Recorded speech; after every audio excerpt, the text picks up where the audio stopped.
ఏంటి అనేది మనందరం కూడా తెలుసుకున్నాం. స్వామిని మధ్యము భజనలు వాయించండి. ఇంద్రస్తోమేన పంచదశేన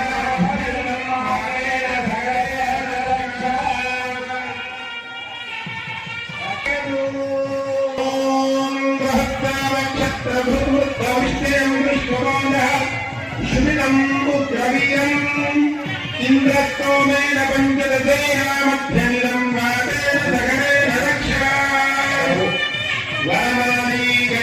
దాతలను కూడా పలకటి సంకల్పం మమా బుద్ధ్యర్థం ధర్మాన్ అర్థ పుత్రీం సారామృత సౌపర్ణ ప్రోద్భవాం శ్రీ గోదానామ్నీం కన్యా